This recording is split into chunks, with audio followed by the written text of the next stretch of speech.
તો દેશભરમાં આજે યુવાનોની દોડે ઇતિહાસ રચ્યો છે। પ્રધાનમંત્રી નરેન્દ્ર મોદીના 75મા જન્મદિવસની ઉજવણીના ભાગરૂપે સુરત શહેર દેશના જે 75 સ્થળો છે ત્યાં નમો યુવા રનનું ભવ્ય આયોજન કરવામાં આવ્યું હતું।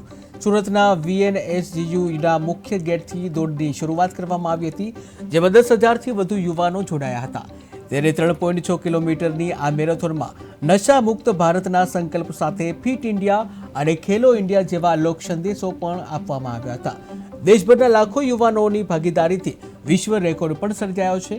ત્યારે આ રનની એક હેતુ હતો જ્યાં યુવા વર્ગને નશાનું દૂષણ છે આ નશાના દૂષણથી દૂર રાખી એક સશક્ત અને સ્વસ્થ ભારત તરફ આગળ વધારવાનો હતો। ત્યારે યુવાનો એ દેશનું ભવિષ્ય છે, જ્યાં સુરતમાં નમો યુવા રનની ધમાકેદાર શરૂઆત કરવામાં આવી હતી। ઉલ્લેખનીય છે કે વડાપ્રધાન નરેન્દ્ર મોદીનો 75મો જે જન્મદિવસ હતો અને ત્યારબાદ જે 75 શહેરમાં રનથી આ વિશ્વ રેકોર્ડ સ્થપાયો છે।